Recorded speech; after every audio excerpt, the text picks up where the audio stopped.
Calcium এবং vitamin D শিশুর হাড় ও দাঁত গঠনে ক্যালসিয়ামের ভূমিকা অনস্বীকার্য। শরীরের কার্যক্রম বা ইমিউনি সিস্টেম ঠিক রাখার জন্য এটা খুবই গুরুত্বপূর্ণ।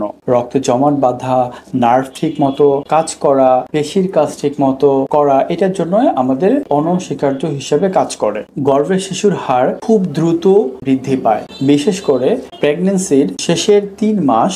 এই 3 মাসে প্রচুর পরিমাণে ক্যালসিয়াম লাগে। শিশুর ক্যালসিয়াম লাগে, মায়ের শরীরে ঘাটতি থাকে এবং মায়ের হাড় থেকে সে ক্যালসিয়াম সংগ্রহ করে থাকে।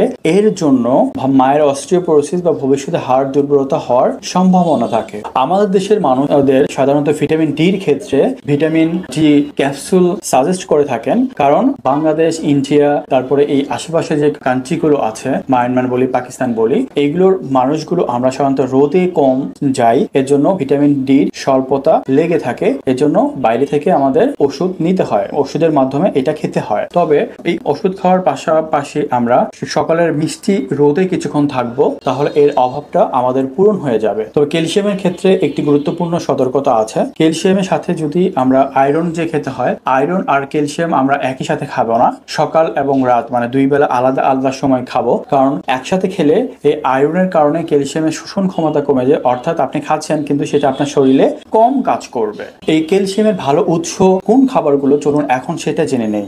দুধ জাতীয় যে খাবারগুলো, তবে আমরা দুধ জাতীয় খাবারগুলো না খেয়ে দুধ খাওয়ার চেষ্টা করব, সেটা অবশ্যই ডক্টরের পরামর্শ মেনে। তারপর মাছ, মলা, শিং, যে ছোট মাছগুলো কাঁটা সহ খাওয়া যায় সেগুলো খাওয়ার চেষ্টা করব। তিলের মধ্যে, ডালের মধ্যে, এবং এগুলো খাওয়া খুবই গুরুত্বপূর্ণ। তবে ভিটামিন ডির কথা বলতে পারেন এটা কোন খাবারে আছে। ভিটামিন ডি সাধারণত খাবারগুলোর মধ্যে বলার মতো যথেষ্ট পরিমাণ নাই এবং আমাদের ওই চাহিদা পূরণ করতে পারে না। তবে আমাদের জন্য আল্লাহ রেখেছেন সূর্যের আলো। আমরা সকালের সূর্যের আলোতে একটু থাকি, ওই রোদ যখন আমাদের স্কিনে, আমাদের শরীরের মধ্যে লাগবে, স্কিনের মধ্যে ভিটামিন ডি তৈরি হবে। প্রতিদিন নিয়ম করে একটা সময় আমরা রোদের মধ্যে থাকবো, তাহলে ভিটামিন ডি এর অভাব কখনোই হবে না।